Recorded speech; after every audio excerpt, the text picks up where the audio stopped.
Doctor सौ जयश्री श्रेणिक पाटील, शब्द संग्रामी, Kavibhushan consulting, radiologist, वेद diagnostic centre Sangli. मॅडमना मी विनंती करते की त्यांनी आम्हाला मार्गदर्शन करावे.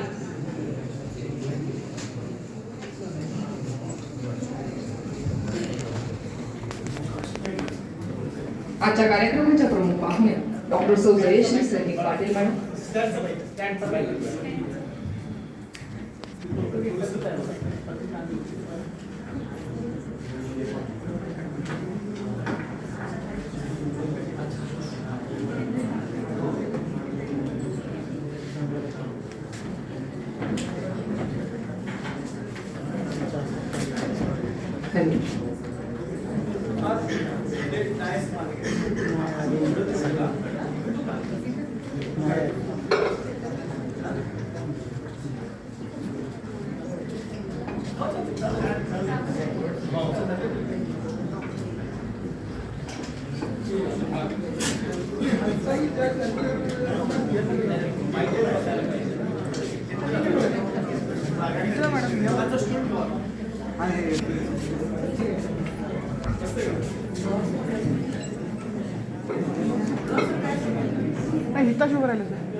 नमस्कार.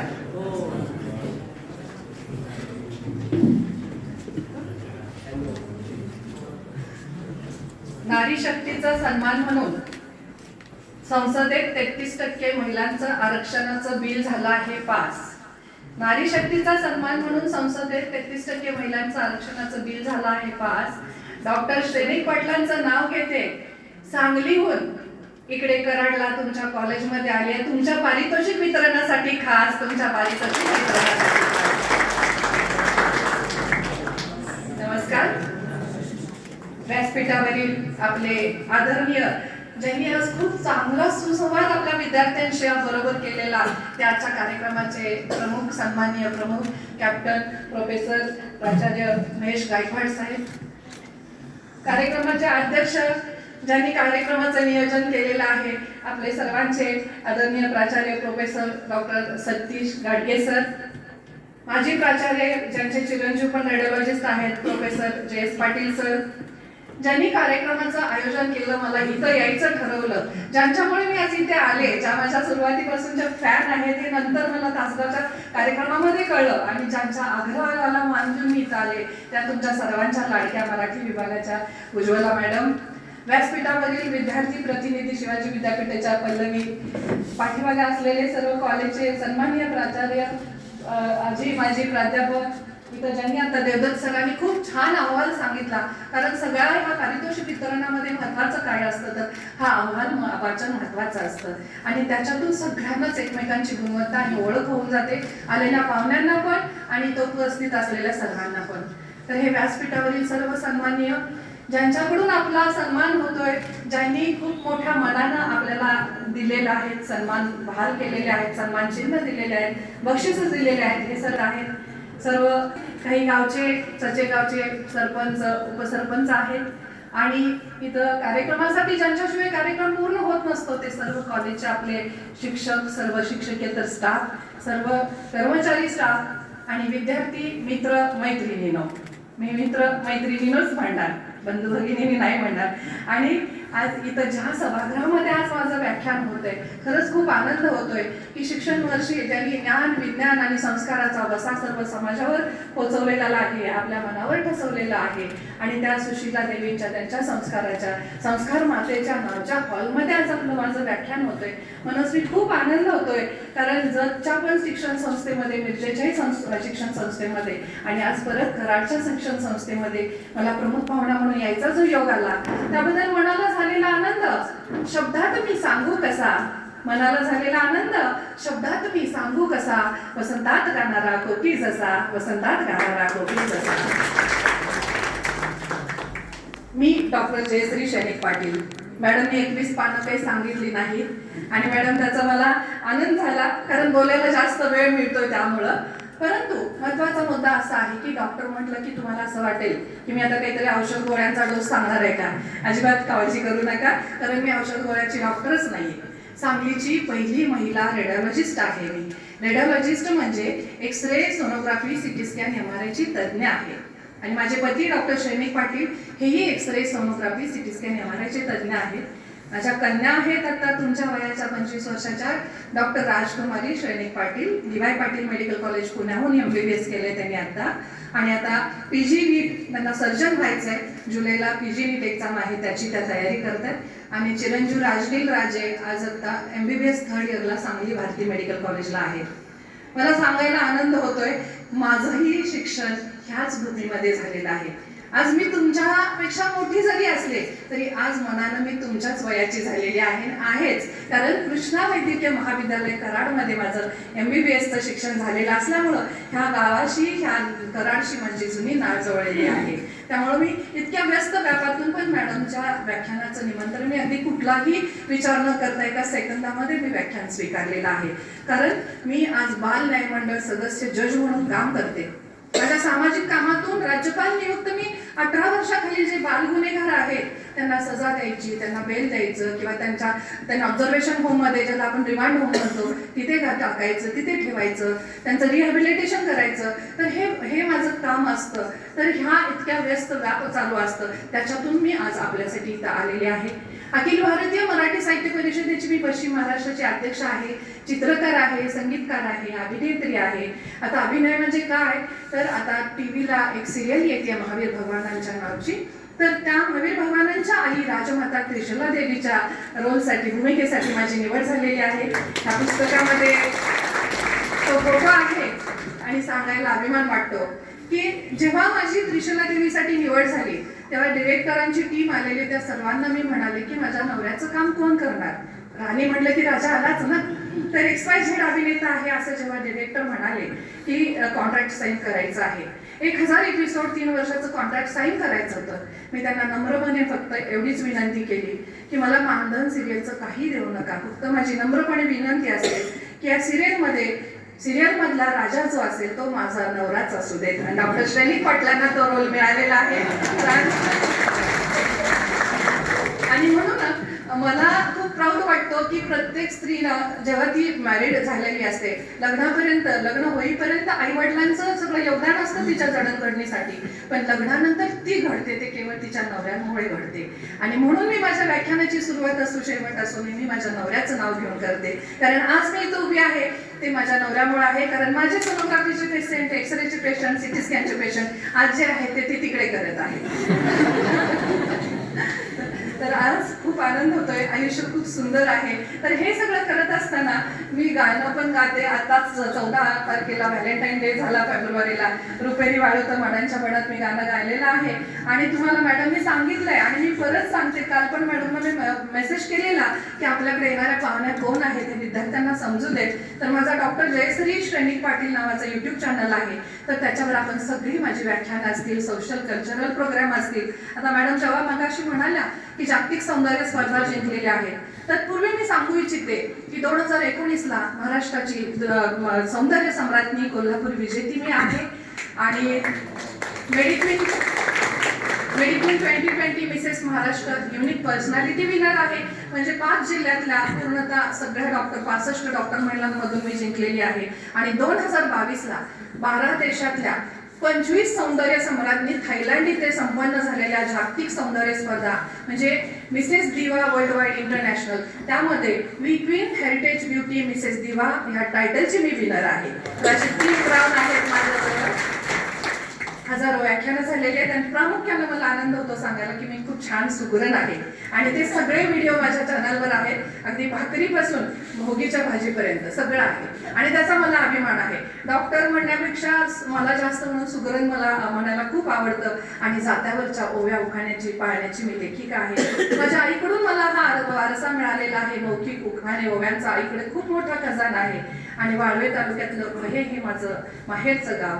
आज माझे वडील नाही आहेत, पण आज जे काही सगळं काही माझं वक्तृत्व आहे त्या 3री पासून सर आता नुकतेच आपण चव्हाण साहेबांच्या सर्व कार्यकर्त्याचा आठवडा झाला आपले कार्यक्रम अनुभवलेले आहेत. पण मी जेव्हा तिसरीत होते तेव्हा पहिल्यांदा माझ्या वडिलांनी आदरणीय यशवंतराव चव्हाण साहेब इस्लामपुरात कार्यक्रम होता आणि प्रमिला काकी पण तेव्हाच्या खासदार होत्या आणि तिसरीत असताना पहिल्यांदा मला त्या व्यासपीठावर माझ्या वडिलांनी इंग्लिशमध्ये भाषण करायला उभं केलं. तेव्हापासूनचा माझा हा अमोघ वक्तृत्वाचा प्रवास आजतापर्यंत या क्षणापर्यंत चालूच आहे आणि ते म्हणजे माझं आयुष्य आहे.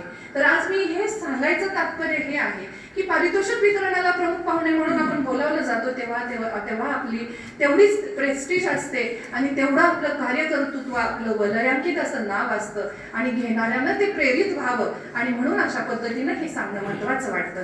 तर आयुष्य खूप सुंदर आहे आणि डॉक्टर म्हटलं की काही कुठला कडवट आंबट औषधाचा मी तुम्हाला डोस सांगणार नाही, एखादं इंजेक्शन सांगणार नाही, पण एवढंच लक्षात ठेवा की डॉक्टर सुद्धा एक खूप छान कलाकार असू शकतो, डॉक्टर एक चांगला चित्रकार असू शकतो, डॉक्टर एक चांगली अभिनेत्री असू शकते, डॉक्टर एक साहित्यिक वक्ता असू शकतो.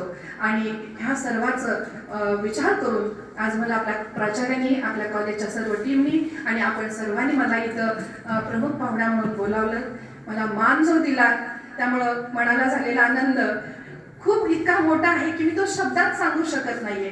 फक्त मला इतकंच सांगायचंय की आज आयुष्य खूप सुंदर आहे, जीवन खूप सुंदर आहे, जगणं खूप सुंदर आहे. फक्त सुंदर नजरेनं ते पाहता आलं पाहिजे, सुंदर विचारानं ते जगता आलं पाहिजे आणि नुसतंच जगता नाही आलं पाहिजे तर हसत हसत जगता आलं पाहिजे. आणि मला अजिबात गंभीर चेहरे आवडत नाही, सगळ्यांनी हसलं पाहिजे आता, कारण वक्ता म्हणून बोलणं सोपं असतं परंतु श्रोता म्हणून बसणं फार अवघड असतं. पण मला नक्की माहितीये की आता तर काही तुमच्या मांडीला मुंग्या येणार नाही, कारण सगळे आपण बेंचवर बसलेलो आहोत. जेव्हा महाविद्यालयाच्या पारितोषिक वितरणाला जातो तेव्हा बऱ्याच वेळा काही ठिकाणी मॉब जास्त असला की खाली बसलेले असतात, त्यावेळी चुळबुळ चालू होते. पण मला वाटतं की मला नक्की आशा आहे की माझं सेंटरचं नाव आहे वेद डायग्नॉस्टिक अँड रिसर्च सेंटर. आमचा लोगो आहे, सर माझ्या पुस्तकावर पण आहे, आमचा लोगो आहे महाभारतामध्ये अर्जुनानं माशाचा वेध घेतलेला खाली पाण्यामध्ये बघून, तो बाण जो येतो तो आमचा वेद आहे आणि त्या बाणातून येणारे आमचे एक्सरेचे रेज आहेत आणि आडवे जे आहेत ते आमच्या सोनोग्राफीच्या वेव्ज आहेत. असा आमचा हा वेद डायग्नॉस्टिक सेंटर आहे. तर निदानाचा अचूक वेध घेता घेता माणसांच्या मनाचा अचूक वेध माझ्या शब्दांच्या माध्यमातून मी घेत आहे आणि मग मी इतकी शब्दसंपत्तीने श्रीमंत आहे की माझ्या ह्या शब्दसंपत्तीच्या जोरावर आज आणखी माझ्या जनसंपत्तीमध्ये तुमची भर पडलेली आहे आणि याचा मला खूप मनस्वी आनंद होत आहे. आज नव्यानं ही सगळी माझी मित्रमैत्रिणी माझ्या जनसंपत्तीमध्ये ऍड झालेल्या आहेत. तर आयुष्य खूप सुंदर आहे अशा आशयाची मी सुरुवातीलाच तुम्हाला एक कविता ऐकवते. आयुष्य म्हणजे काय असा कुठलाच विषय नाहीये, मी आज कुठल्या विषयावर बोलणार नाहीये आणि मी काय बोलणार आहे आता मला इथंही माहित नाही, पण तुमचे चेहरे बघत बघत मला उत्स्फूर्तपणे येत असतं. मला प्रत्येक वेळी वाटतं घरातून निघताना मी आता मॅडम बोलल्याच, मी सकाळी सुद्धा स्वयंपाक करूनच बाहेर पडलेले आहे. मॅडमच्या व्हॉट्सअपवर मेसेज आहे 12:30ला मी झोपलीये, मॅडम मी आता झोपते म्हणून मेसेज पाठवलाय आणि उठल्यानंतर 4:30ला मॅडम गुड मॉर्निंग मी उठलीये असाही मेसेज पाठवलेला आहे. तर आपण इतके सक्षम असतो, फक्त ते माइंड आपलं तशा पद्धतीने आपण सेट करावं लागतं आणि म्हणून मी पॉझिटिव्ह माइंड थेरपिस्ट म्हणून मी काम करत असते. तर असं जसं की तुम्हाला तर कुठलं सर म्हणाले, कॅप्टन सर म्हणाले की असं कुठलं क्षेत्र नाही की त्या क्षेत्रामध्ये भरारी नाही आपल्या विद्यार्थ्यांची, तर असं कुठलं क्षेत्र नाहीये की ज्या क्षेत्रामध्ये पॉझिटिव्हिटी नाहीये.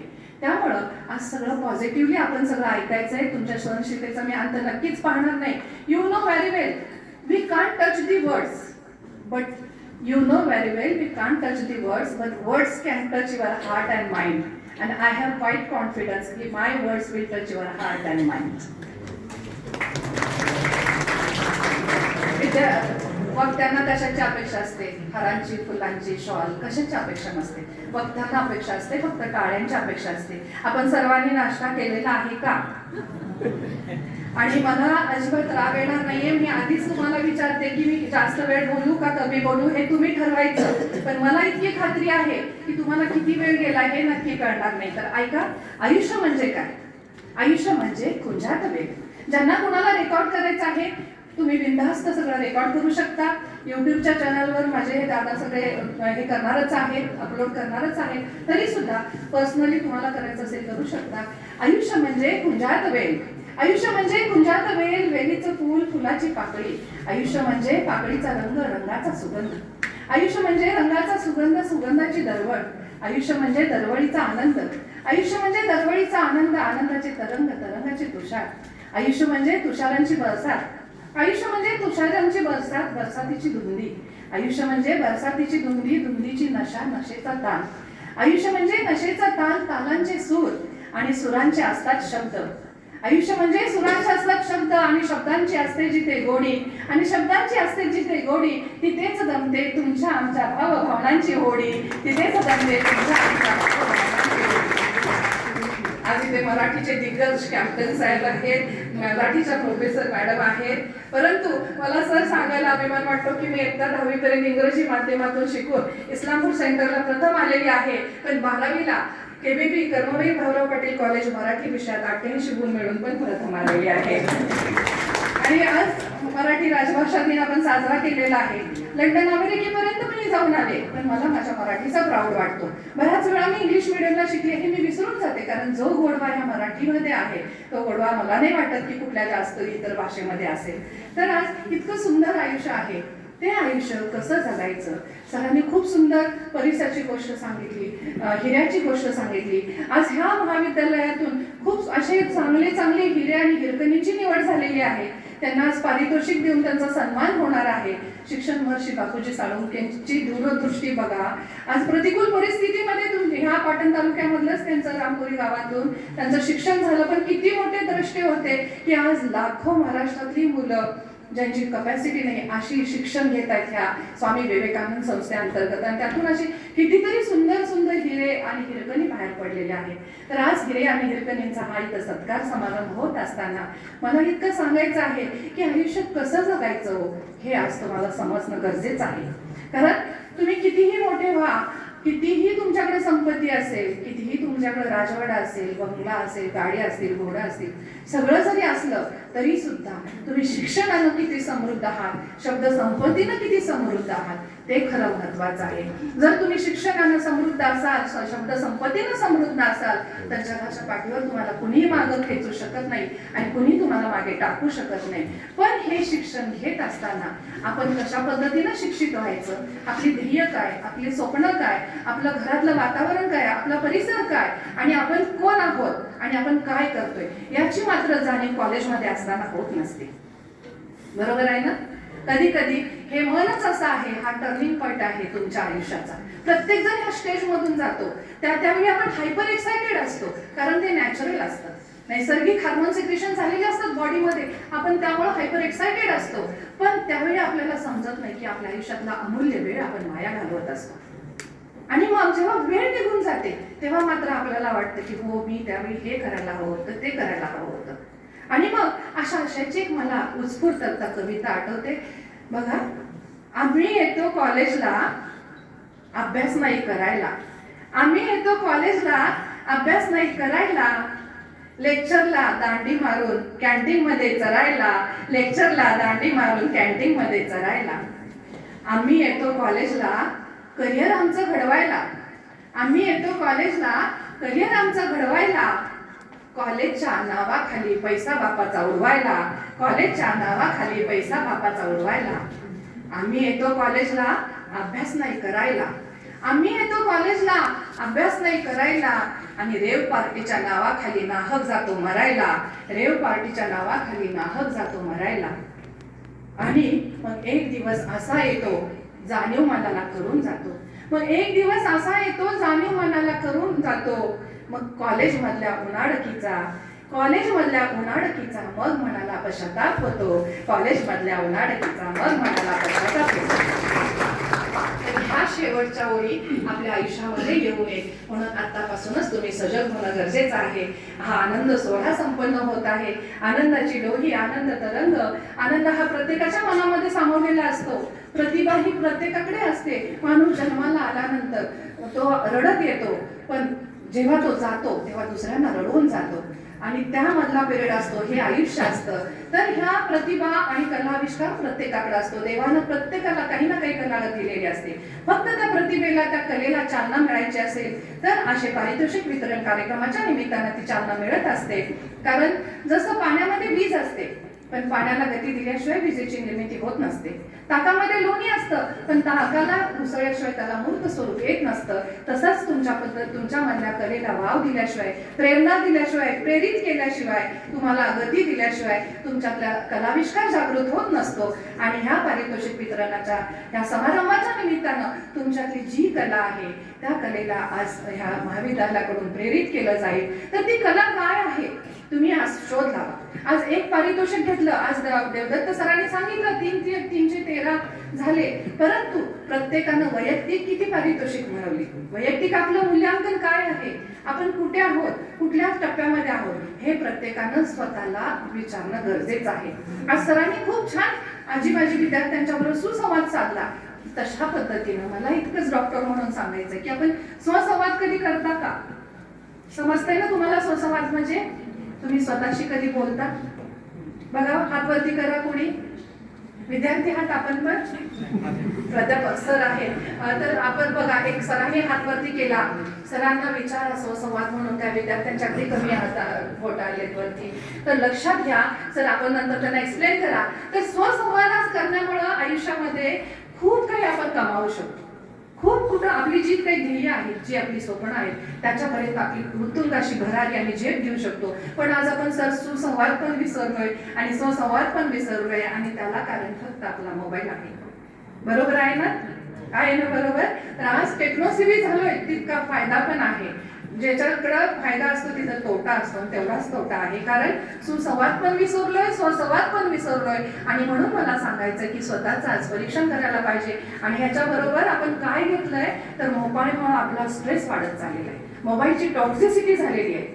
टेक्नॉसिव्ही विभागामध्ये ह्या मोबाईलमुळे इतकं रेडिएशन बसत आहे सगळ्यांना, आणि डिप्रेशन मध्ये पेशंट येत आहेत, युवक इतके येत आहेत. मी बालन्याय मंडळ सदस्य म्हणून काम करत असताना लक्षात येतं की 18 वर्षाखालील जे युवक युवती माझ्याकडे येतात त्यांच्या हातून अन्वधनाने गुन्हे होतात, पण ह्याच्या पाठीमागं ही टेक्नॉसिव्हीतली ही अत्याधुनिक ही यंत्र आहे. आज मोबाईलमुळे इतकं आपण जगापासून अलिप्त होत चाललोय की जगण्यातला आपण हसच विसरलो की नाही सांगा? आज हसता का?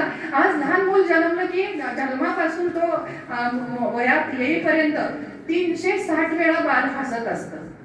लक्षात घ्या, डॉक्टर म्हणून सांगते, 300-350 वेळा बाळ हसत असतं. आपण आज दिवसभरात किती वेळा हसतो सांगा? हसताय का? पूर्वी कारणाशिवाय हसणाऱ्यांना वेडं म्हटलं जायचं, पण आज कारणाशिवाय हसणाऱ्यांचे हास्यगृह आलेले आहेत आणि ते गरजेचं आहे. आणि म्हणून मला वाटतं की प्रत्येकानं आयुष्य हसत जगायला पाहिजे.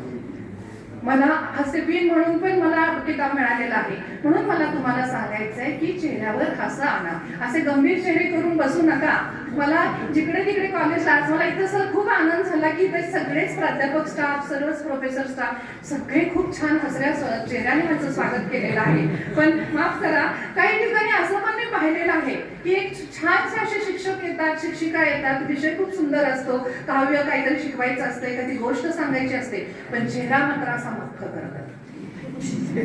हसला की नाही तुम्ही? बरोबर आहे की नाही? मग मला हेच सांगायचं आहे की असं इतकं सुंदर आयुष्य आहे, मग तुम्हाला काय पडतं? हे इतके पैसे पडतात का की हसू तुम्ही चेहऱ्यावर का आणत नाही? सांगा, आयुष्यामध्ये पैसा महत्वाचा आहे का? एक 5 लेटर वर्ड आहे आयुष्यामध्ये जो महत्वाचा आहे, कुठला माहिती आहे सांगा बरं? आता मी तुम्हाला तर हिंट्स दिलेले, क्लू दिलेला आहे, सांगा. स्माईल. बरोबर? मग ते स्माईल आता सुद्धा तुमच्या चेहऱ्यावर स्माईल आले, किती छान वाटते बघा. कारण स्माईल काय करतं? हे स्माईल म्हणजे हे आपलं अँटी डिप्रेसंट आहे, आपलं मूड एलिव्हेटर आहे. आणि our brain doesn't know whether you are laughing, it is true smile or it is a fake smile. म्हणजे आपल्या ब्रेनला कळत नाही की तुम्ही खोटं हसताय का खरं हसताय. त्यामुळं जेव्हा तुम्ही हसता तेव्हा आपला एंडोर्फिन नावाचा हार्मोन सिक्रेशन होतो आणि आपली बॉडी पॉझिटिव्ह होते. बघा, ही राजकारणी लोक कशी असतात? पदयात्रा काढत असतात, कारण मग चालत असतात, चालता बॉडीतले सगळे happy hormones, life hormone secretion होत असतात. आणि कुठंतरी पुढे ध्यास असतो, सतत ते पॉझिटिव्ह पुढचीसाठी पॉझिटिव्ह विचार मनामध्ये असतात आणि त्यामुळे ते दीर्घायुष्य असतात. कितीतरी 90च्या पुढे सुद्धा आज पदावर आहे.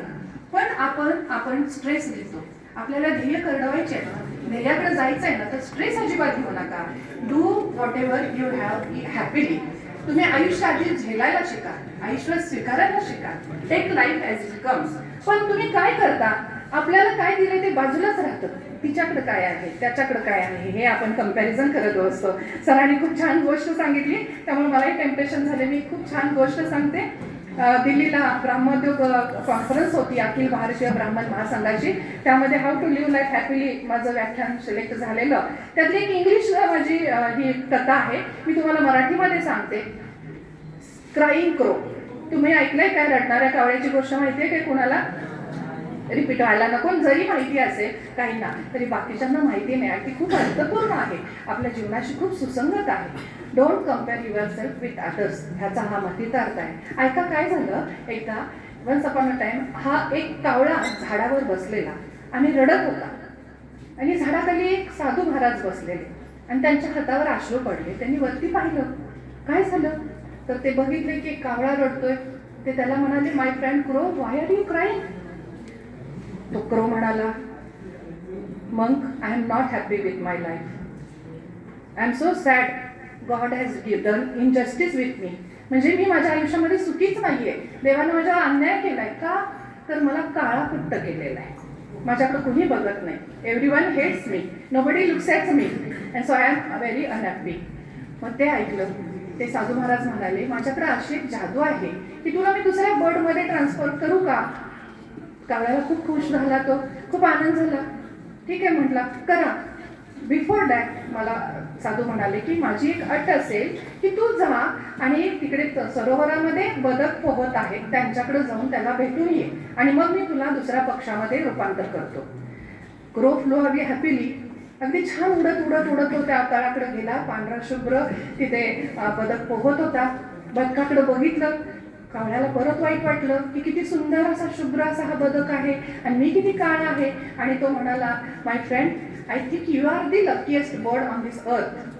ते त्या बदकानं ऐकलं. बदक म्हटला, no my friend, not at all. कावळा म्हणाला, why? I am totally white, so I am not happy. म्हणजे तो म्हणाला, मी असा फक्त पांढरा फटफटीत आहे आणि देवानं माझ्यावर पण इनजस्टिस केले, त्यामुळे I am not the luckiest bird on this अर्थ. क्रो म्हणाला, कावळा म्हणाला, मग तुला काय वाटतं कोण आहे लकीएस्ट पर्सन? बदक म्हणाला, I think parrot is the luckiest bird on this earth. हे दोघं जण त्या पॅरेटकडे गेले. Let's go and see the parrot म्हणून गेले. पॅरेट छान केजमध्ये बसून पेरू खात होता आणि ते तिकडे गेले आणि पॅरेटला कावळा म्हणाला, अरे किती छान तू नशीबवान आहेस. ह्या जगाच्या पाठीवरचा तू इतका सुंदर आणि लकीएस्ट बर्ड आहेस असं मला वाटतं.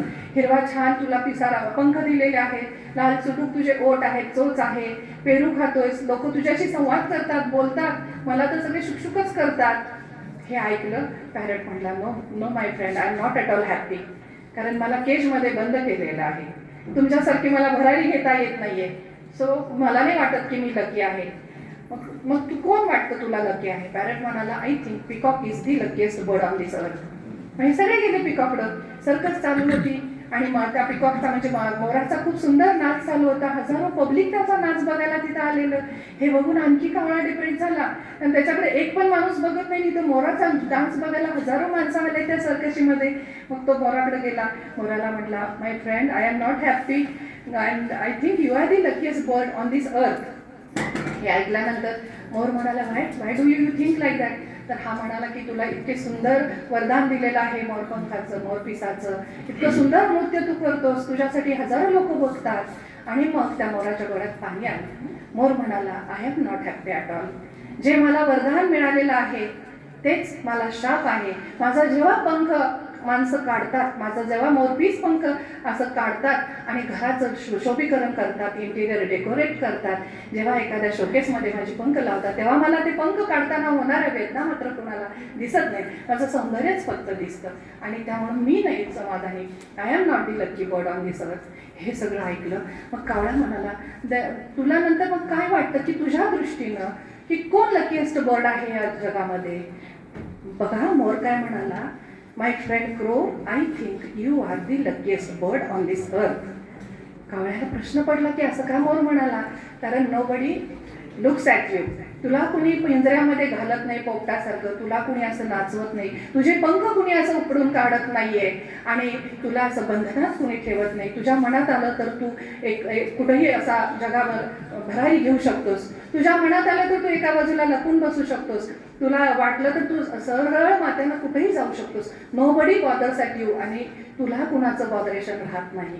आणि सगळ्यात महत्त्वाचं, जेव्हा जन्माला आल्यानंतर आपला मृत्यू होतो आणि मृत्यूनंतर मात्र जे मानाचं स्थान आहे, जर तूच इथं नसलास तर तो मृत्यू, ते मरण व्यवस्थित नाही झालं, ते मरण शापित आहे असं म्हटलं जातं. हा मान तुला दिलेला आहे. नैवेद्याचा कावळा नाही शिवला तर तो त्याचं काय आत्मा कुठंतरी भटकतो हे म्हटलं जातं. आत्मा वित्मा काय असेल माहिती नाहीये, कारण हे जे नंतर बोलते ते विषांतर आत्म्याविषयीचं, तर हे सगळं कावळ्यानं ऐकलं आणि त्याला इतका आनंद झाला आणि ही फ्ल्यू हवे हॅपीली आणि तो त्याच्या झाडाकडे आला आणि ते साधू महाराज होते तिथे आला. साधू महाराज म्हणाले okay now we will transform you in the another bird. ते ऐकल्यानंतर कावळा म्हणाला no no no, I have realize my value. म्हटलं no, I don't want to transform myself. मी काय आहे हे मी जेव्हा कम्पेअर करत बसलो होतो तेव्हा मला कळत नव्हतं, पण तेव्हा तुम्ही मला जेव्हा सांगितलं की तुम्ही माझे डोळे उघडले, की मी सगळ्यांच्याकडे परत स्वसंवाद पण साधला आणि सुसंवाद पण केला आणि मग मी मलाही ऑब्झर्व केलं, दुसऱ्यांना ऑब्झर्व केलं, तेव्हा कळलं की माझं टॅलेंट वेगळं आहे, मी वेगळा आहे. आणि मला जेव्हा देवानं असं काळं केलंय त्याच्या पाठीमागं काहीतरी आहे आणि ते काळं केलं म्हणूनच मला सगळ्यात मोठं मानाचंही स्थान दिलं. तर सांगायचं तात्पर्य हे आहे की तुम्ही स्वतःला कुणाबरोबर कम्पेअर करू नका. तुम्ही जसे आहात तसे तुम्ही स्वतःला स्वीकारा. Take life as it comes. कारण तुमच्यातली प्रतिभा फक्त काय आहे ती तुम्ही ओळखायला शिका आणि आयुष्य आनंदानं जगायला शिका. मी जे आता आत्मा म्हणाले, आत्मा भटकटतो वगैरे, पण तुम्ही आर्ट्स कॉमर्सची विद्यार्थी आहात म्हणून मला मुद्दाम सांगावंसं वाटतं सर विषांतर करून, कारण कॉलेजच्या आठवणी 88-89चं माझं ॲडमिशन फर्स्ट इयर MBBSला जेव्हा तुमच्या वयाचे मी होते, 19वे वर्ष 12वी झाल्यानंतर MBBSला जेव्हा आम्हाला 88-89ची माझी बॅच ॲडमिशन मिळालं तेव्हा फर्स्ट इयरला सर ॲनाटॉमी विषय असतो. ॲनाटॉमी म्हणजे शरीरशास्त्र. ॲनाटॉमीमध्ये काय शिकायचं असतं कल्पना आहे तुम्हाला? आहे का? जे आपण आता नाडी बघतो, हे बघतो, शरीरातले जेवढे जेवढे अवयव आहेत ते सगळे शिकायचे असतात. पण ते कसे शिकायचे असतात? एका डेड बॉडीवर 10 डॉक्टर शिकत असतात. आमची 150 विद्यार्थ्यांची बॅच होती. 10 मुलांच्या मध्ये एक डेड बॉडी आणि म्युझियममध्ये प्रिझर्व केलेल्या, फॉर्मॅलिनमध्ये प्रिझर्व केलेल्या काळ्या कुट्ट ते मेलेले मृतदेह असे आमच्या म्युझियममध्ये असतात. आणि एका डेड बॉडीवर आम्ही 1.5 वर्ष अभ्यास करत असतो. लक्षात घ्या, ती मेलेली डेड बॉडी पाहत असतो आणि मग आपण आत्मा, अंधश्रद्धा ह्या गोष्टी कुठं निघून जातात. 1.5 वर्ष आम्ही, आता जरा ग्लोव्ज आलेत, आम्ही सर काम करत होते तेव्हा ग्लोव्ज पण नव्हते, मास्क पण नव्हते. आम्हाला 4-4 दिवस जेवण जात नव्हतं. जेव्हा आम्ही पित्ताशय काढायचो, पित्ताशयातून बाहेर यायचा तेव्हा तिचा वास यायचा आणि कुणीतरी त्यावेळी मुलांनी जोक केला की पालक पनीर आलं. तेव्हापासून आम्हाला पालक पनीरच खावंसं वाटत नाहीये.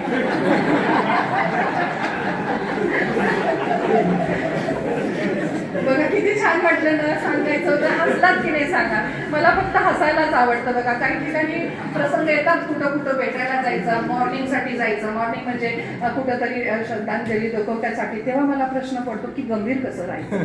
कारण आयुष्य स्वीकारायचं शिकलेलं आहे. आम्ही निर्विकार असतो. डॉक्टरांना म्हणतात ना बाबा कसायाचा काळजाचा, कसायचं काळीज बिळीज काही नसतं. लहान वयामध्ये इतकं 18, 19व्या 20व्या वर्षामध्ये डेड बॉडी हाताळताना माणसाच्या संवेदना बोलतट होत जातात आणि न्यूट्रल राहावं लागतं. मग तुम्ही रडलात तरी सुद्धा, तुम्ही ओरडलात तरी सुद्धा आणि तुम्ही हसलात तरी सुद्धा डॉक्टरना हे न्यूट्रलच असावं लागतं. आणि म्हणून मग पेशंटची जेव्हा माझ्याकडे वेदना घेऊन पेशंट माझ्याकडे येतो तेव्हा माझ्यातली संवेदना जागृत होते आणि त्याच्यातून माझे साहित्य निर्मिती होते. बघा एक 4 वळी. पेशंटच्या रूपानं सांगून जाणं, पेशंटच्या रूपानं सांगून जाणं, तळागाळातलं माणसांचं जीनं, तळागाळातलं माणसांचं जीनं, पैशाविना पडून राहणं, पैशाविना पडून राहणं, औषधाविना मरून जाणं, औषधाविना मरून जाणं, असंच आमचं जीवन गाणं, असंच आमचं जीवन गाणं, असंच आमचं जीवन गाणं, असंच आमचं जीवन गाणं. खूप आयुष्यामध्ये इतकं दिसतं तो बाहेरचा दिखावा, everything glitters that is not gold. त्यामुळं प्रत्येकाबरोबर सुसंवाद शिकायला शिका.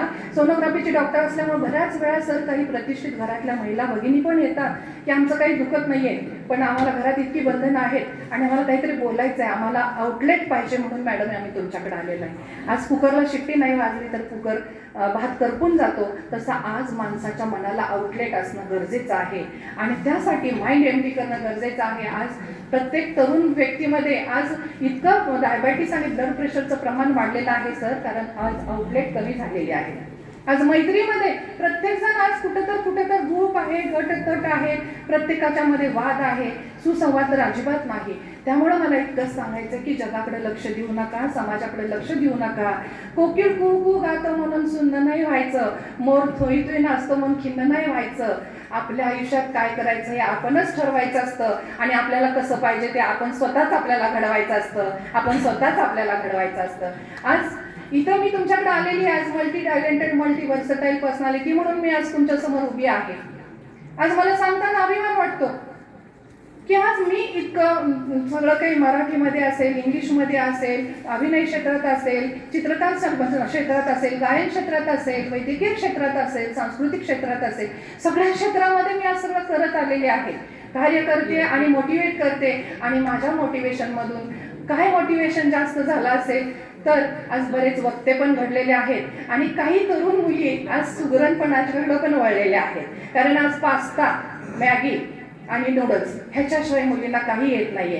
आणि म्हणून मला सांगायचा अभिमान आहे की आमच्या राजकुमारी आणि राजनील माझी दोन्ही मुलं खूप छान स्वयंपाक करतात. आणि 15 जानेवारीला माझा वाढदिवस असतो, त्या दिवशी संक्रांत असते, तर आमच्या कन्या राजकुमारी दिदीनी सगळ्या तिळाच्या 17-18 भाकरी त्यांनी केलेल्या आहेत. आणि हे सगळं भोगीची भाजी भाकरी हा जीवनाचा आनंद आहे. कारण हे सगळं आपण करतो कशासाठी? लाखोंच्या कोटींच्या उलाढाली करतो कशासाठी? खाण्यासाठी ना. मग ते खाणं आपण बाईच्या हातनं खायचं का? बाईच्या हातनं म्हणजे मावशीच्या हातून खायचं का घरातल्या कामवाला? माझं मत असं आहे की आज बऱ्याच मॅच्युअर काही मॅरिड पण आहेत माझ्या मैत्रिणी इथं, तर त्यासाठी मला अभिमानानं सांगायचं काही होतील पुढच्या वर्षी विवाहित, तर स्त्रीनं अर्थकारण करावं, राजकारण करावं, समाजकारण करावं, आधुनिक राहावं, सगळं काही करावं, फॅशन करावी, सगळं काही करावं. पण हे सगळं करताना आपलं घर, आपला नवरा, आपली मुलं आणि आपलं स्वयंपाकघर जी स्त्री आपल्या हातात ठेवते तिला मी वंदन करते आणि मी हे करते म्हणून मी ताट मानेला बोलते. आणि म्हणून मग एक संक्रांतीच्या दिवशीचा उखाणा घेते. संक्रांतीच्या सणाला पुरणपोळ्याचा घाटला घाट. संक्रांतीच्या सणाला पुरणपोळ्याचा घाटला घाट. पुरणाच्या जोडीला केली कटाची आमटी, आमटीच्या जोडीला तळे सांडगे पापड, पापडाच्या जोडीला तळे कांद्याचे भजी, भजीच्या जोडीला केला वरण भात, वरण भातावर सोडली साजूक तुपाची धार. तोंडाला पाणी सुटलं ना. वरण भातावर सोडली साजूक तुपाची धार, साजूक तुपाच्या धारेला खमंग येतो वास. डॉक्टर सैनिक पाटलांचं नाव घेते तुमच्या सर्वांच्यासाठी खास, तुमच्या सर्वांच्यासाठी खास. 2008ला संपूर्ण भारतातून 21 महिला कवयित्रींची अमेरिकेच्या अखिल विश्व साहित्य संमेलनासाठी निवड झालेली. पश्चिम महाराष्ट्रातून मी एकटी होते. अमेरिकेमध्ये महाराष्ट्राची दुसरी माधुरी दीक्षित पुरस्काराने मी सन्मानित झाले. भारतीय राजदूतावासात मला सुवर्णपदक मिळालं माझ्या वैद्यकीय साहित्यिक आणि सांस्कृतिक कार्यासाठी. आणि मग त्यानंतर अमेरिकेतून आल्यानंतर मला काही उखाणे सुचले ते असे.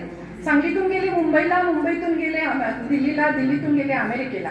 अमेरिका देशात पाहिल्या उंच उंच इमारती, इमारती पाहताना डोळे गेले दिपून. तिथे टाकले स्त्रियांनी सर्व क्षेत्र व्यापून. करिअर करताना नातीगुती जपून, नातीगुती जपत त्या करिअरच्या मागे धावतात, नातीगुती जपत त्या करिअरच्या मागे धावतात. डॉक्टर सैनिक पाटलांचं नाव घेते. स्त्री आणि पुरुष समानतेचा कायदा मात्र पाळतात, स्त्री आणि पुरुष समानतेचा कायदा मात्र पाळतात. सांगलीतून गेले मुंबईला, मुंबईतून गेले दिल्लीला, दिल्लीतून गेले बर्मिंगहॅमला, बर्मिंगहॅममधून गेले लंडनला. लंडनमध्ये आहे भारत भवन. भारत भवनात मला मिळाला बहुभाषिक पुरस्काराचा सन्मान. भारत भवनात मला मिळाला बहुभाषिक पुरस्काराचा सन्मान. डॉक्टर सैनिक पाटलांचं नाव घेते. मुलीलाच माना मुलासारखी समान, मुलीलाच माना मुलासारखी समान. आज मुलगा आणि मुलगी समान. आज जागतिक महिला दिन आपण साजरा केला. मैत्रिणींनो, मी तुम्हाला सांगते की आज आपण वैचारिक पुरुषांची बरोबरीची समता अपेक्षा ठेवा. काही गोष्टी निसर्गाने दिलेल्या आहेत. पुरुषाचं रांगडपण आज आता इथं पैलवान आहेत. पुरुषांचं रांगडपण आणि बालेरपणा हा पुरुषांना शोभून दिसतो. स्त्रीचं नाजूकपण हे तिला शोभून दिसतं. म्हणून निसर्गानं हा जेंडर सेन्सिटायझेशन हा विषय खूप महत्वाचा आहे. निसर्गानं स्त्री आणि पुरुष त्यासाठी थोडंफार भेदभाव केलेला आहे. पण मला असं म्हणायचं आहे की आज 21व्या शतकातील स्त्री आपण आपल्या कार्यकर्तृत्वाची भरारी पुरुषांच्या बरोबरीनेच नव्हे, पुरुषांच्या 2 हात पुढे आहे. याचा अर्थ असा नाही की नको त्या गोष्टीमध्ये आपण अगदी बरोबरी केली पाहिजे. म्हणून मला सांगायचं की काही गोष्टी आपणच करणं गरजेचं आहे. आता आपण पुरुषांच्या पॅन्ट शर्ट घालतो, म्हणून पुरुषांनी आपली चुडीदार घातली तर त्यांना शब्द कसा का बरं? म्हणून मला सांगायचंय की 21व्या शतकात वावरत असताना आपलं स्वत्व आणि आपलं स्त्रीपण जोपासणं गरजेचं आहे. माझे वैयक्तिक विचार आहेत, त्याला कुणी गावठी विचार किंवा काही म्हणायचा अधिकार नाही. मला जे वाटतं ते मी एक्सप्रेस करते आणि ह्यासाठी माझं वाचन प्रचंड आहे. तुम्हाला आयुष्यात यशस्वी व्हायचं असेल तर वाचन खूप महत्वाचं आहे. आणि आज शब्दसम्राज्ञी पुरस्काराने मी सन्मानित झालेले, कारण माझ्या अमुक अशा वाचनामुळे झालेले आहे. तर तुम्हाला काय वाचायचं हेही कळलं पाहिजे. तुमची जी आवड आहे ते वाचाच. परंतु मी एक तुम्हाला सांगू इच्छिते की रोंडा बर्न नावाची लेखिका आहे, ज्यांचं इंग्रजीमधलं पुस्तक आहे, सर इंग्रजीचेच आहेत, सर सिक्रेट नावाचं बुक आहे, सरांचा विषय इंग्लिश आहे ना, तर सिक्रेट नावाचं रोंडा बर्नचं एक कादंबरी आहे, त्याचा मराठी अनुवाद शक्ती नावाचा आहे. तर त्या शक्ती पुस्तकाचं परीक्षण मी केलेलं होतं सांगली रेडिओ FM मध्ये, आणि सांगली जिल्ह्यातून ते माझं परीक्षण प्रथम आलेलं आहे. तर ते शक्ती पुस्तक जर कुठं मिळालं तर आवर्जून वाचा.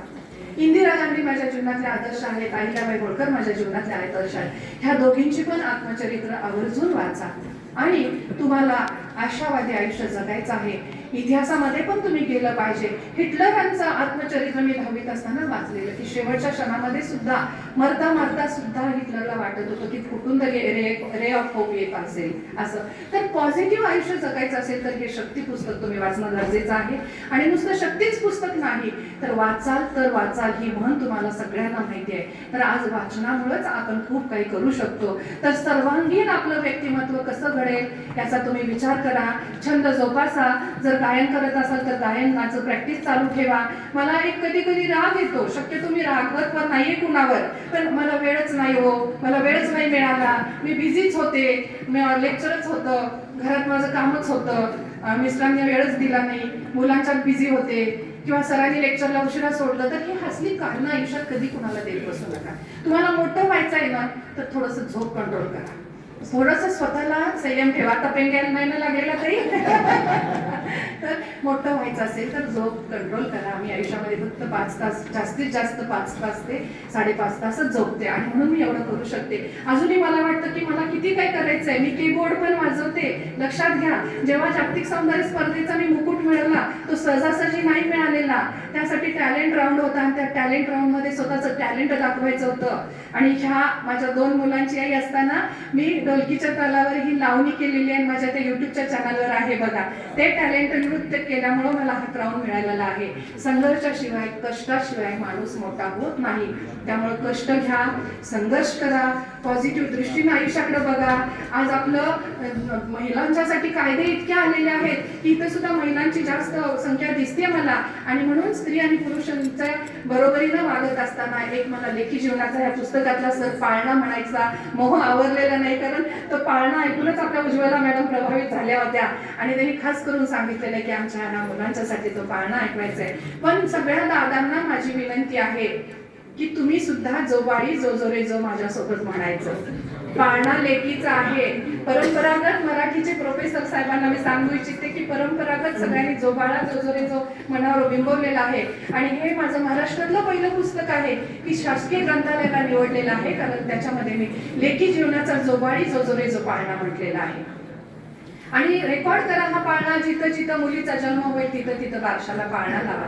आता तुम्ही म्हणाल की मॅडम पाळणा का म्हणतात, तर जेव्हा व्याख्यानाच्या माध्यमातून अगदी तळागाळापर्यंत ग्रामीण भागामध्ये सगळीकडे वाड्या वस्त्यावरपर्यंत मी जायचा योग येत असतो, तेव्हा लक्षात आलं की ज्या नावासाठी आपल्या वलंकित अशा ह्या डिग्री आहे, आपल्या पाट्या आपण जे नाव वलंकित करत असतो ते नाव मात्र 12व्या दिवशी बारशाला ठेवलं जातं. आणि आज बारशाचा पाळणा कुठे येतोय कुणाला म्हणायला.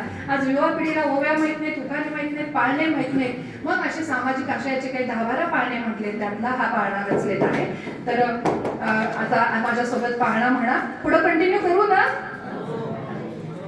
मुलगी आहे घराची शान, सासर माहेरचा मोठा गमान, दोन्ही घराण्याचा मोठा सन्मान, मुलीचा जन्म देवीचा मान, जो बाळी जो जो रे जो, मुलीचा जन्म देवीचा मान, जो बाळी जो जो रे जो, मुलीला म्हणा वंशाचा दिवा. पैलवानाचा आवाज जरा जास्त येते. मुलीला म्हणा वंशाचा दिवा, मुलगा तुम्हाला कशाला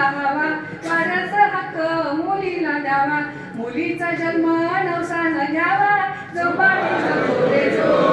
नाही गाडी. मुलीचा जन्म नवसानं घ्यावा जो बाळी जो जोरे जो. राष्ट्राची पती मुलगी होती स्त्री भ्रूण हत्या तरी का होती. राष्ट्राची पती मुलगी होती स्त्री भ्रूण हत्या तरी का होती. दुरा राष्ट्राची तिच्या ग हाती ढाल तलवार तिच्या ग हाती. अवकाशात सुद्धा तिची भरारी जो बाळी जो जोरे जो. अवकाशात सुद्धा तिची भरारी जो बाळी जो जोरे जो. लेकी जन्माचं स्वागत करा ग गुड्या उभारून पेढे वाटा ग. लेकी जन्माचं स्वागत करा ग गुड्या उभारून पेढे वाटा ग. घरादाराला तोरण बांधा ग घरादाराला तोरण बांधा ग. लेकी जन्माचं औट लावा ग जो बाळी जो जोरे जो.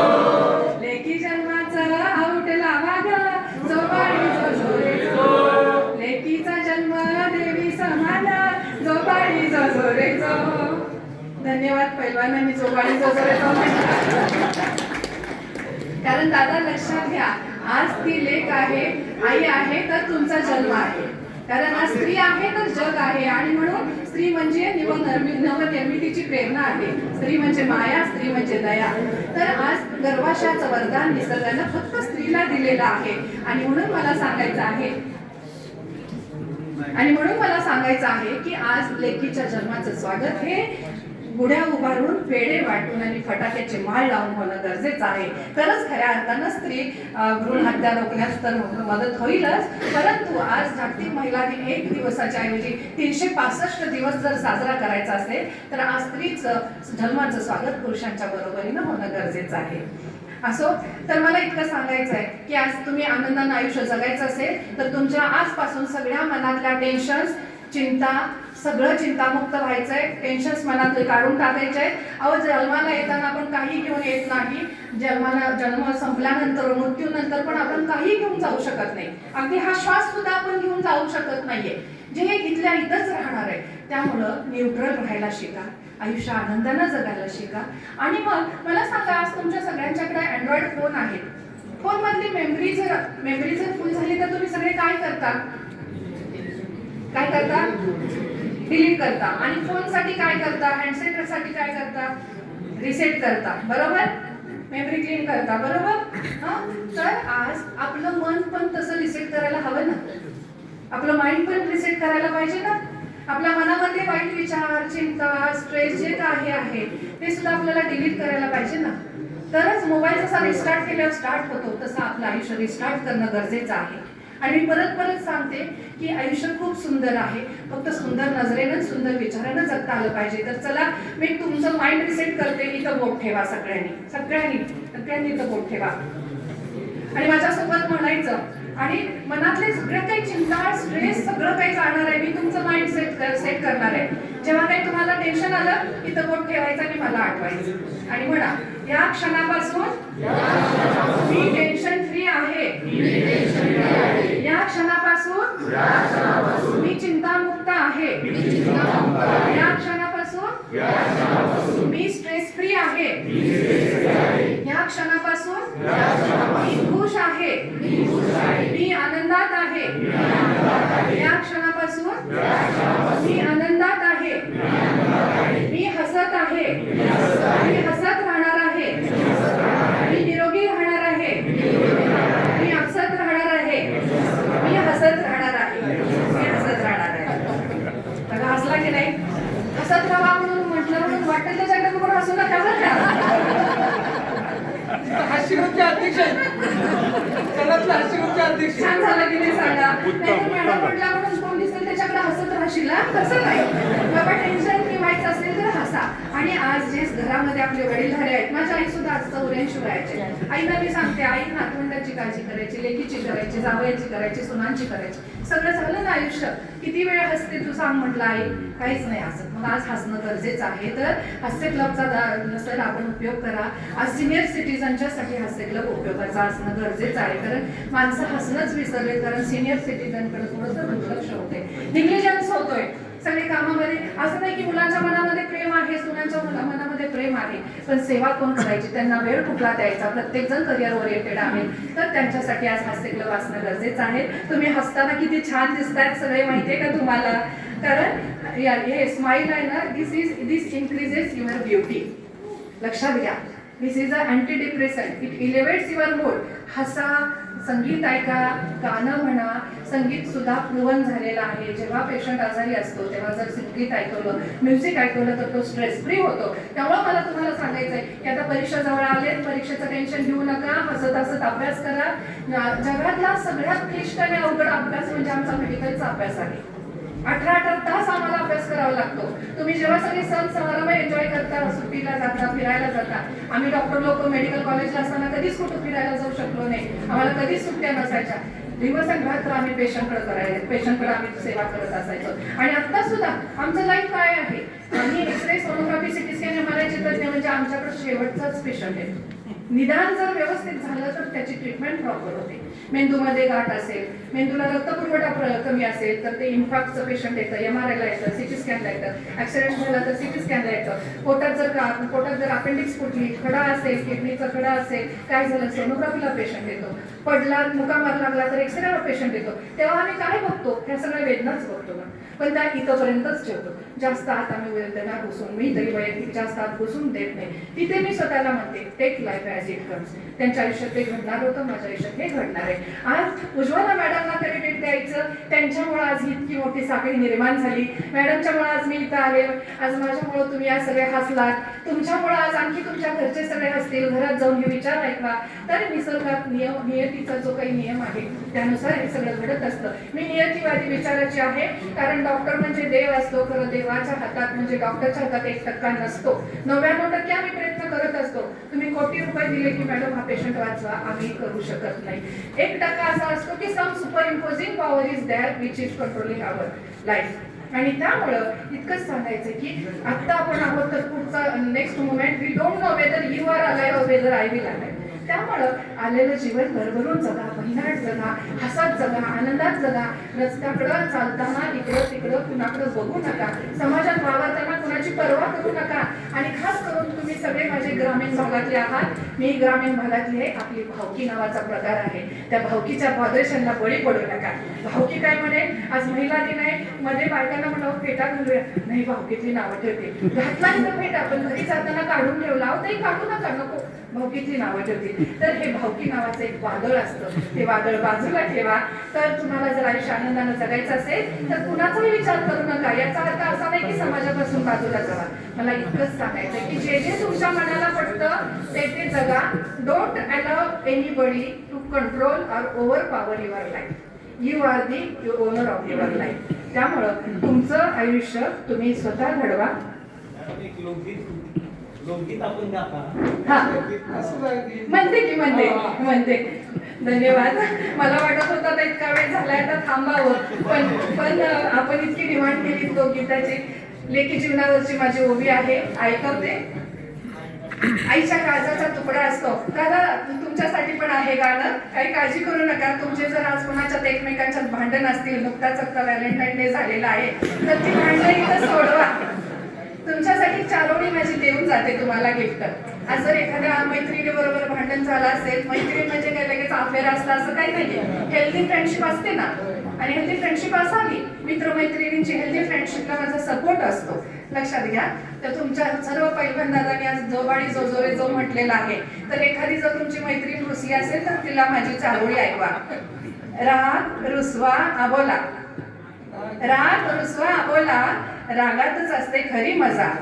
राग रुसवा आबोला, रागातच असते खरी मजा. रागाचे बोलणे माझे, परी रागात दडला अनुराग तुझा, परी रागात दडला अनुराग तुझा. आवडली ना? ऐकवा. मला सगळं लोकगीत ऐकवण्यापूर्वी सर मी लोकगीत तर ऐकवतेच सोडा, पण एक प्रोफेसर इतके दिग्गज आहेत, मराठीच्या प्रोफेसरांच्या पुढे व्याख्यान द्यायचं आहे, तर त्यांच्यासाठी मला एक खूप सुंदर, आणि आपल्यासाठी सुद्धा इथं काही मॅरिड आहेत, मॅडम आहेत, दादा आहेत, आपण आहे, तर एक कविता ऐकवायची आहे. लंडन आणि अमेरिकेच्या व्यासपीठावर ऐकवलेली ही कविता आहे. अहो असं कसं म्हणता नावाची कविता आहे. तुमचं आमचं जीवन, आता आपण व्याख्यानाच्या पूर्ण शेवटाकडे आलेलो आहे. तुमचं आमचं जीवन असलेली ही कविता आहे. तर व्याख्यानाला गेले होते अशाच एका महिला मंडळात. महिला म्हटलं की गप्पा आल्या आणि महिलांच्या गप्पांचे दोनच विषय असतात मॅरिड महिलांकडे. आधीच मी विचारायचे आणि हसता येत नाही कुठले असतात विषय, नवरा आणि सासू. मग असंच ते दोन विषयांवर गप्पा चालू होत्या. सहज म्हणून मी त्या महिलांच्या गप्पा ऐकल्या. गप्पा ऐकता ऐकता मला लक्षात आलं की प्रत्येक जण एकमेकीला म्हणत होती, अहो मी म्हणूनच या घरात टिकले, अहो मी म्हणूनच या घरात टिकले, माझ्यामुळे संसाराचा गाडा इथपर्यंत चालत आलाय, मी आहे म्हणून संसार आहे, मी घर सोडल्यावर माझ्या ह्यांना किंमत कळेल, मी माहेरी गेल्यावरच माझ्या मुलं माझी टिपं गाळत बसतील, टिपं गाळत बसतील, माहित आहे ना शब्द, रडत बसतील. तर असं हे सगळं बायकांचं बोलणं ऐकलं. मी घरी आले. डॉक्टर शैनिक पाटलांना म्हणाले की असं असं बायका ह्या बोलत होत्या. त्यांनी असा काहीतरी मुद्दा मांडला की त्यांच्या मुद्द्याचं मी खंडन केलं आणि त्यांनाच मी म्हणाले अहो असं कसं म्हणता, कवितेला नाव अहो असं कसं म्हणता. हजारो पारितोषिक मिळालेली कविता आहे. अनेक वेळा रेडिओवर, टीव्ही चॅनलवर, लंडन अमेरिकेच्या व्यासपीठावर सगळ्यांना हवी हवी वाचणारी ह्या पुस्तकात ही कविता आहे. तुमचं आमचं जीवन म्हणजे कविता आहे. प्रत्येक कडव्याला टाळी पाहिजे अशी ही कविता आहे. अहो असं कसं म्हणता, बायकोला काही कळत नसतं. घरी गेल्यानंतर आपल्या बायकोला ऐकवा किंवा काही नवऱ्यांना ऐकवा. कारण हे कविता ऐकल्यावर बऱ्याच वेळ मला ताई दादाचे फोन येतात की आता मला बायकोची किंमत कळली म्हणून. अहो असं कसं म्हणता, बायकोला काही कळत नसतं, पण आपल्या संस्कृतीत पती हा देव असतो म्हणून तिला उलटं बोलणं जमत नसतं, म्हणून तिला उलटं बोलणं जमत नसतं. अहो असं कसं म्हणता, बायकोला नाही गाडीची अक्कल, तिला नाही कसलाच आकार. अहो असं कसं म्हणता, बायकोला नाही गाडीची अक्कल, तिला नाही कसलाच आकार, पण कळून सुद्धा तिला जमत नाही पतीला द्यायचा स्पष्ट नकार, पण कळून सुद्धा तिला जमत नाही पतीला द्यायचा स्पष्ट नकार. अहो असं कसं म्हणता, बायको शिकली म्हणजे अतिशहाणी. अहो असं कसं म्हणता, बायको शिकली म्हणजे अतिशहाणी, डोक्यावर तुमच्या मेली वाटली, मग समानतेचा हक्क मागता कशानं तुमची माया आटली, मग समानतेचा हक्क मागता कशानं तुमची माया आटली. अहो असं कसं म्हणता, बायको म्हणजे कामातला आडणा. अहो असं कसं म्हणता, बायको म्हणजे कामातला आडणा, रोजच्या व्यवहारात गळ्यातला लोढणा. अहो असं कसं म्हणता, बायको म्हणजे कामातला आडणा, रोजच्या व्यवहारात गळ्यातला लोढणा. या लोढण्यामुळेच वागण्याला तुमच्या लगाम असतो, पण या लोढण्यामुळेच वागण्याला तुमच्या लगाम असतो. नाहीतर नकळतपणे एखादीचा पती बुलबुल्यात फसतो, नाहीतर नकळतपणे एखादीचा पती बुलबुल्यात फसतो. अहो असं कसं म्हणता, घर पोरं तुझी तू बघायची, मी चाललो कामावर. अहो असं कसं म्हणता, घर पोरं तुझी तू बघायची, मी चाललो कामावर, मग हे सारं कसं काय जमवता बेअक्कल बायकोच्या जीवावर, मग हे सारं कसं काय जमवता बेअक्कल बायकोच्या जीवावर. अहो असं कसं म्हणता, बायको सोडून सर्व स्त्रिया सुंदर दिसतात. अहो असं कसं म्हणता, बायको सोडून सर्व स्त्रिया सुंदर दिसतात, पण हे तुम्ही विसरू नका, दुरून डोंगर साजरे असतात. पण हे तुम्ही विसरू नका, दुरून डोंगर साजरे असतात. आणि वाईफ म्हणजेच खरी लाईफ असते, वाईफ म्हणजेच खरी लाईफ असते, वाईफ म्हणजेच खरी लाईफ असते. लाईफ म्हणजे ही लाईफ असते ती असेपर्यंत समजत नाही, काही अपवाद असतात, पण ती गेल्यानंतर कळतं की वाईफ म्हणजे लाईफ होती. तर दादा आपल्यासाठी एक ओवी ऐकवते आणि ती ओवी आहे आईच्या काळजाचा तुकडा. आज स्त्री भ्रूण हत्या होत आहे, अजूनही 21वावं शतक आहे. सोनोग्राफीची डॉक्टर असून सुद्धा ह्या विषयावर परकडपणे बोलायला गट्स लागतात आणि त्यातलाच परिपाक म्हणून हे पुस्तक माझं तयार झालेलं आहे. 9 महिने किती सोसला फुलावानी ग तुला जपला, 9 महिने किती सोसला फुलावानी ग तुला जपला, आईच्या जीवाचा सराग तू, आईच्या जीवाचा सराग तू, तिच्या ग काळजाचा तुकडा ग तू, तिच्या ग काळजाचा तुकडा ग तू, लेकी ग तू, लेकी ग तू, लेकी ग तू, लेकी ग तू, हिंदवी स्वराज्याची प्रेरणा तू, वीर शिवबाची स्फूर्ती ग तू, मराठी मनाचा अभिमान तू, महाराष्ट्राचा मुचा स्वाभिमान तू, इतिहासातलं एक पान ग तू, इतिहासातलं एक पान ग तू, आईच्या जीवाचा सराग तू, तिच्या ग काळजाचा तुकडा ग तू, तिच्या ग काळजाचा तुकडा ग तू, लेकी ग तू, लेकी ग तू, लेकी ग तू, लेकी ग तू, लेकी ग तू, लेकी ग तू. शेवटी मी इतकंच म्हणेन, आयुष्य खूप सुंदर आहे, जगणं खूप सुंदर आहे. परत परत सांगायचं की प्रचंड आत्मविश्वासानं जगायला शिका, स्वतःचा कॉन्फिडन्स कमी होऊ देऊ नका. आता तुम्हाला पारितोषिक वितरण करायचे आहेत, आज पारितोषिक मिळालं म्हणून तिथंच थांबू नका, त्याच्यावर समाधान मानू नका आणि जे न मिळालं नाही त्यांनी अपसेट पण होऊ नका. पारितोषिक मिळालं म्हणून हुरळून जाऊ नका आणि नाही मिळालं म्हणून मरगळून जाऊ नका, कारण आयुष्यामध्ये तुम्हाला पुढं जायचं आहे आणि जे जे घडणार ते घडत असतं. फक्त तुम्ही पॉझिटिव्ह माइंडनं पुढं जात राहा, हसत राहा, कारण हसल्यानं आयुष्यात स्ट्रेस कमी होतो. कॉर्टिसोल नावाचे हार्मोन डिप्रेशनमध्ये आपल्या बॉडीमध्ये येतात, तर त्या हार्मोन्सना लांब ठेवा. एन्डॉर्फिन नावाचे हार्मोन्स जेव्हा हॅपी असतो, हॅपी हार्मोन्स त्यांना जास्त जवळ करा. बीपी आणि डायबेटीस या शत्रूंना मागे टाका. आज तरुण वयामध्ये हार्ट अटॅक येतात आणि ग्लोबली विचार केला तर जर डायबेटीस, हार्ट अटॅक आणि ब्लड प्रेशर हे खूप आपले शत्रू झालेले आहेत, तर ह्या शत्रूंना जवळ करू नका. प्रत्येकाचं कौतुक करा, तिच्याकडे काय चांगले पॉईंट आहेत, त्यांच्याकडे काय चांगले पॉईंट आहेत. प्रत्येकाकडे चांगले पॉईंट आहेत तेवढंच घ्यायला शिका. कुणी नावं ठेवलं तरी तिकडे दुर्लक्ष करा. टेन्शन आलं डिलीट करा, मनामध्ये भीती वाटली डिलीट करा. अभ्यासाचं काही आठवत नाही असं वाटलं तरी ते विचार डिलीट करा, कारण आपलं अंतर्मन बाह्यमन जे आहे, अंतर्मनाला जर तुम्ही बाह्यमनाला सूचना पाठवला की मला टेन्शन आले, मला आठवत नाही, तर ते मन तसंच ठेवतं. त्यामुळे चांगलाच विचार करा. मी जे बोलले ते वाक्य आयुष्यभर लक्षात ठेवा की your brain doesn't know whether you are laughing it is fake smile or real smile. त्यामुळे तुम्ही जे काही चांगलं बोलतात ते ब्रेन आपला कॅप्चर करतो. त्यामुळे चांगलंच वागा, चांगलंच विचार करा, चांगलंच बघा आणि चांगलं तेवढं आचरणात आणा. कोणाला नावं ठेवायचं, गॉसिप करायचं ह्याच्यासाठी आयुष्य नाहीये. आयुष्य खूप सुंदरपणे स्वतःला सर्वांग सुंदर असं व्यक्तिमत्व घडवण्यासाठी आहे. आणि म्हणून मी म्हणेन आज तुमच्या पुढून इथं पारितोषिक वितरण झाल्यानंतर मला असं वाटेल की विविध रंगी फुलपाखरे ही जातीला जापुल्या घरी, होईल का भेट तयांची पुन्हा केव्हा तरी, होईल का भेट तयांची पुन्हा केव्हा तरी. तर नेहमीच आपला आज गुणानुबंध असेच राहणार आहेत. हसत राहा, तुम्ही फुलत राहा, जीवनाच्या रणांगणात सदैव तुम्ही झुंजत राहा. असतील माझ्या शुभेच्छा तुम्हा, द्याल नेहमी ओळख म्हणा, पण माणुसकीला तुम्ही जागत राहा, पण माणुसकीला तुम्ही जागत राहा. हसत राहा, तुम्ही फुलत राहा, जीवनाच्या आनंदादीपात सदैव तुम्ही तेवत राहा, जीवनाच्या आनंदादीपात सदैव तुम्ही तेवत राहा, जीवनाच्या आनंदादीपात सदैव तुम्ही. सगळ्यांना परत सांगते, हे व्याख्यान युट्यूबला माझं अपलोड होईल. माझा युट्यूब चॅनल आहे डॉक्टर जयश्री श्रेणिक पाटील. तुम्ही आता सबस्क्राईब करा सगळ्यांनी. इन्स्टाला पण डॉक्टर जयश्री म्हणून माझं अकाउंट आहे, ते फॉलो करा. कधी कुणाला काही स्ट्रेस आला, टेन्शन आलं, 24/7 माझा फोन चालू असतो सोशल वर्कर म्हणून. तर 9860092132 हा माझा फोन नंबर आहे. 9860092132. कारण सांगली जिल्ह्याच्या पोलीस डिपार्टमेंटची निर्भया पथकाची मी काउन्सिलर आहे. तुमच्यासारखे यंग व्यक्तिमत्व, रोज युवा युवती दोन्ही पण मी काउन्सिल करत असते. आणि बऱ्याच वेळा अन्वधनानं चुका होत असतात. जन्माला येताना कुणी गुन्हेगार म्हणून जन्माला येत नसतो, पण अन्वधनानं चुकत असतो. तर काही कुणाला अडचणी आल्या, कुणाला स्ट्रेस आला, डिप्रेशन आलं, तर मला जरूर तुम्ही फोन करा, कारण मी पॉझिटिव्ह माइंड थेरपी पण तुम्हाला देऊ शकते. पण आनंदात राहायचा प्रयत्न करा. काही कुणावर अन्याय झालं, कौटुंबिक हिंसाचार जर आजूबाजूला दिसला तरी सुद्धा मला सांगली जिल्ह्यामध्ये काय असं घडलं तर तुम्ही मला फोन करा.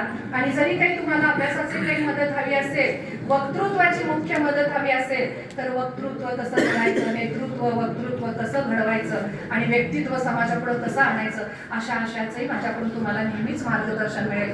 आणि आज मी माझं हे पुस्तक स्त्री शक्तीची उत्तुंग भरारी तरी आता विनंती करते की माझं पुस्तक त्यांनी आपल्या लायब्ररीत हे ठेवावं आणि त्यांनी त्याचा स्वीकार करावा. आणि शेवटी मी इतकंच म्हणेन, आईच्या हृदयात बाळासाठी असते सागराएवढी ममता, आईच्या हृदयात बाळासाठी असते सागराएवढी ममता. डॉक्टर श्रेणिक पाटलांचं नाव घेते. इथेच करते मी माझ्या व्याख्यानाची सांगता, इथेच करते धन्यवाद डॉक्टर.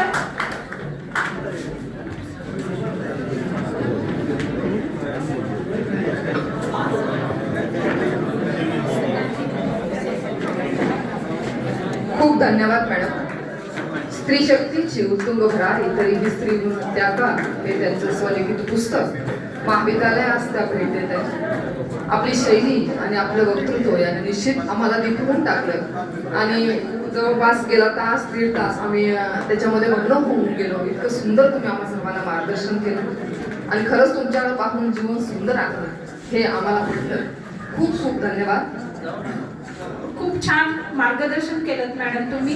वेगवेगळ्या भूमिका, कविता, आयुष्य कसं जगावं, असं जगावं, यानंतर की अध्यक्ष मनोगत होईल.